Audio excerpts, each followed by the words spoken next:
तो आज अपन पढ़ते हैं Mendel's hybridization technique. Hybridization technique का मतलब मेंडल ने किस टेक्निक को यूज करके पी प्लांट के बीच में क्रॉस करवाए, वो टेक्निक अपन को पढ़नी है। तो मेंडल ने इस टेक्निक के अंदर 3 स्टेप्स को फॉलो किया था बेटा। सबसे पहला था सिलेक्शन ऑफ प्योर पेरेंट्स। अच्छा, बात आती है सर प्योर पेरेंट का मतलब क्या? बेटा एक पेरेंट या फिर एक प्लांट तब प्योर कहलाता है जब वो किसी पर्टिकुलर कैरेक्टर के लिए स्टेबल होता है, मतलब वो कैरेक्टर उसके अंदर फिक्स हो गया होता है, स्टेबल हो जाता है। जैसे कि मान लो एक प्लांट है, उसके अंदर सिर्फ वायलेट फ्लावर्स आ रहे हैं, तो वायलेट कलर के फ्लावर्स के लिए स्टेबल हो गया है, वो प्योर हो गया है। अगर सिर्फ व्हाइट फ्लावर्स आ रहे हैं तो व्हाइट के लिए प्योर है। अगर एक प्लांट सिर्फ टॉल है, मतलब एक प्लांट टॉल है, तो वो टॉलनेस उसके अंदर फिक्स हो गई है, तो वो प्लांट प्योर टॉल है।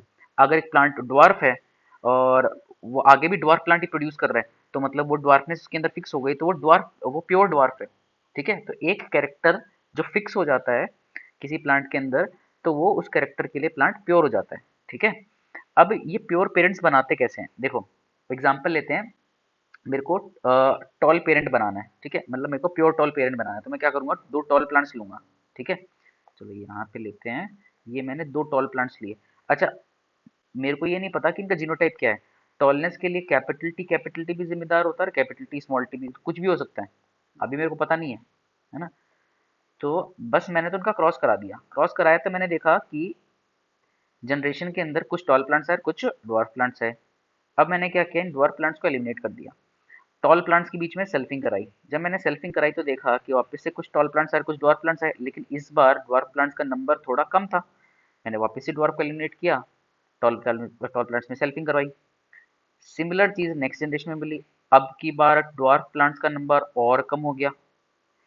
जनरेशन आफ्टर जनरेशन नंबर एक कम होता जाता है, और 3 से 5 जनरेशन के बाद में अब जो प्लांट्स मिलते हैं वो सारे के सारे टॉल मिलते हैं, तो ऑल टॉल प्लांट्स मिलते हैं। इसका मतलब है टॉलनेस का करेक्टर इसके अंदर फिक्स हो गया है, ये स्टेबल हो गया है, ये प्लांट प्योर टॉल हो गया है। तो अब इसका जीनोटाइप अपन को पता है होगा कैपिटल टी कैपिटल टी। अपन करते क्या जा रहे थे, अपन हर स्टेप में ड्वार्फनेस को एलिमिनेट करते जा रहे थे, मतलब जो स्मॉल टी अलील था ना, उसका इफेक्ट अपन हर बार एलिमिनेट करते जा रहे थे। एलिमिनेट करते गए तो लास्ट में अपने पास सारे टॉल प्लांट्स आए, तो ये प्योर टॉल प्लांट हो गया। ऐसे मेंडल ने बेटा 14 ट्रू ब्रीडिंग वैरायटी, या फिर इसी को बोलते हैं अपन प्योर, तो 14 प्योर प्लांट्स लिए गार्डन पी के। ठीक है, अरे ये सारे के सारे प्लांट्स पेयर में थे, जोड़े में थे, दो दो के जोड़े में थे। तो ऐसे टोटल कितने पेयर्स हो गए होंगे, 7 पेयर्स हो गए होंगे। जैसे कि ए और बी प्लांट का ही एक पेयर बना, फिर सी और डी प्लांट का दूसरा, फिर ई और एफ का तीसरा, जी और एच का चौथा, आई और जे का पांचवा, के और एल का छठवा, और एम और एन का सातवां। मतलब ऐसे मैंने 7 प्लांट्स ले लिए। ठीक है, अच्छा, अब ऐसे सॉरी ऐसे 7 पेयर्स ले लिए, 14 प्लांट्स ले लिए। अब हर एक पेयर के अंदर जो 2 प्लांट है ना, वो बिल्कुल एक जैसे हैं, मतलब उसके अंदर सारे कैरेक्टर एक जैसे हैं। अगर मैं बात करूं हाइट, अगर चलो मैं बात करूं कि ए और बी के अंदर मैं बोल रहा हूँ फ्लावर एक जैसे होंगे, दोनों में वायलेट फ्लावर्स आ रहे हैं मान लो, या फिर दोनों में वाइट वाइट फ्लावर्स आ रहे होंगे। दोनों के अंदर जो सीड का शेप होगा वो या तो राउंड होगा या फिर रिंकल्ड होगा। दोनों के अंदर जो पॉड होता है, मतलब जो मटर की फली होती है, वो या तो इन्फ्लेटेड होगी या फिर कॉन्स्टिट्यूटेड होगी। मतलब दोनों के अंदर सारे कैरेक्टर एक जैसे हैं, बस एक कैरेक्टर को छोड़ करके, कोई भी एक कैरेक्टर को छोड़ करके। जैसे मैं पहले मान लेता हूँ हाइट, तो मैंने बोला इसके अंदर ए प्लांट की हाइट तो टॉल है, मतलब ये प्योर टॉल है, कैसा है, प्योर टॉल है।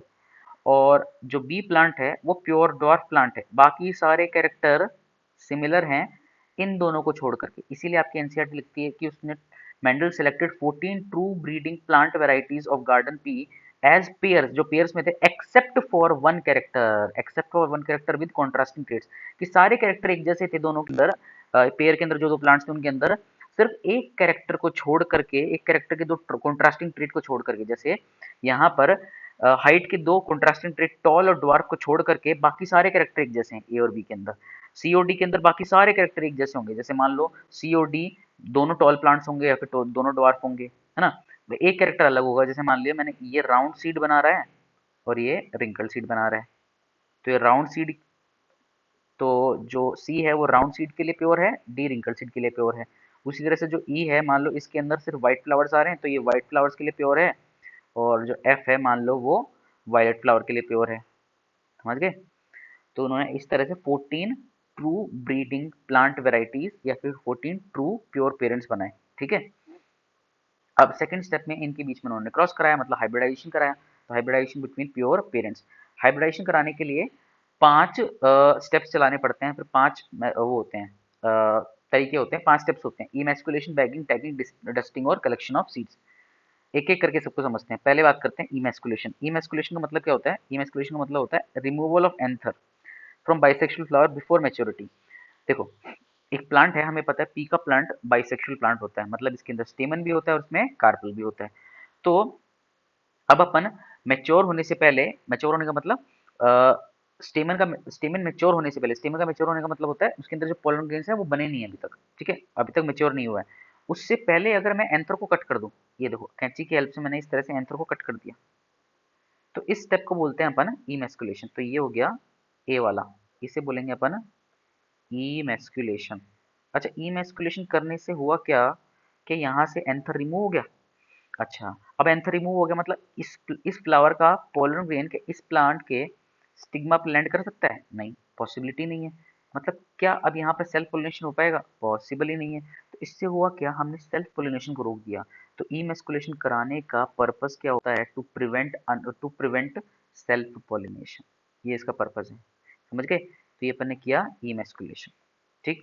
इमेस्कुलेशन के बाद में आता है सेकंड स्टेप, बैगिंग। बैगिंग का मतलब क्या होता है? देखो, चारों तरफ इस फ्लावर के अपन एक पेपर का बैग कवर कर देते हैं, इस तरह से पेपर के बैग से इसको कवर कर देते हैं, इसको बोलते हैं अपन बैगिंग करना। यहाँ पे लिखो इसको, ये हो गई आपकी सेकंड बैगिंग। अच्छा, बैगिंग से क्या हुआ? बैगिंग से अब ये हुआ कि अब कोई अनवांटेड पोलन ग्रेन, मान लो किसी दूसरे फ्लावर का पोलन ग्रेन यहाँ पर आकर लैंड नहीं कर सकता, तो इससे अनवांटेड सेल्फ पोलिनेशन बचता है। थर्ड स्टेप होता है टैगिंग। टैगिंग में क्या करते हैं अपन? टैग लगाते हैं। ये मैंने कर दी, मान लो यहाँ पे करते हैं इसकी टैगिंग, ये मैंने इस तरह से टैगिंग कर दी। टैगिंग में क्या करते हैं? टैगिंग के अंदर डेट, टाइम, वो सारी चीज़ें लिखी जाती हैं कि कब आपने फ्लावर को इमेस्कुलेट किया, कब बैगिंग करी, ये सारी चीज़ें लिखी जाती हैं। फिर आता है डस्टिंग वाला प्रोसेस। डस्टिंग में क्या करते हैं?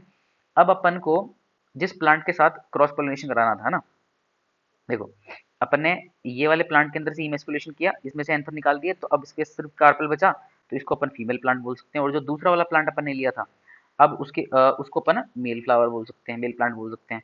तो इस मेल प्लांट से पोलन ग्रेन लिए जाते हैं और पेपर बैग को पहले हटा देंगे। तो ये लो, पेपर बैग हटा दिया अपन ने, पेपर बैग को हटा दिया अपन ने, और ये जो पोलन ग्रेन्स थे, ये पोलन ग्रेन्स यहाँ पर इसके स्टिग्मा पर लैंड करा दिए। इस प्रोसेस को बोलते हैं डस्टिंग। किसकी हेल्प से होती है डस्टिंग? ब्रश की हेल्प से होती है। ब्रश, जो ब्रश होती है ना, ब्रश की हेल्प से पोलन ग्रेन लिए जाते हैं और यहाँ पर डस्ट किए जाते हैं। अब आपने क्रॉस पोलिनेशन करा दिया, क्रॉस पोलिनेशन हो गया, फर्टिलाइजेशन होगा, फर्टिलाइजेशन के बाद में क्या बनेगा? सीड बनेगा। और जो सीड बनेगा, उस सीड को बोया जाता है, उससे जो फसल बनती है उसको अपन बोलते हैं F1 जनरेशन। क्या बोल देंगे? F1 generation. अब F1 जनरेशन के बीच में सेल्फिंग करवाएंगे। तो इस तरह से मेंडल अपने एक्सपेरिमेंट कराया करता था, समझ गए? तो मेंडल की हाइब्रिडाइजेशन टेक्निक वापिस से समझो। 3 मेन स्टेप है। सबसे पहला, प्योर पेरेंट को सेलेक्ट करना।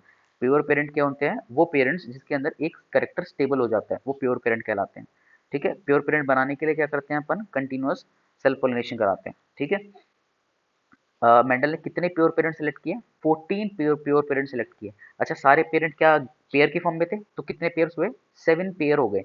हर एक पेयर के अंदर 2 पेरेंट था, जिसके अंदर एक पेरेंट के अंदर एक कॉन्ट्रास्टिंग ट्रेट था, दूसरे के अंदर दूसरा कॉन्ट्रास्टिंग ट्रेट था, ठीक है। अच्छा, अब क्रॉस कराया। क्रॉस किस तरह से कराया? पहले इमैस्कुलेशन किया, फिर बैगिंग करी, फिर टैगिंग करी, फिर डस्टिंग करी, ठीक है, और फिर कलेक्शन ऑफ सीड्स हुआ। तो ये होता है मेंडल का हाइब्रिडाइजेशन टेक्निक। छोटी वीडियो थी लेकिन सम अप कर दिया है, बस एक बार आपको एनसीईआरटी पढ़नी है, आपका काम हो जाएगा।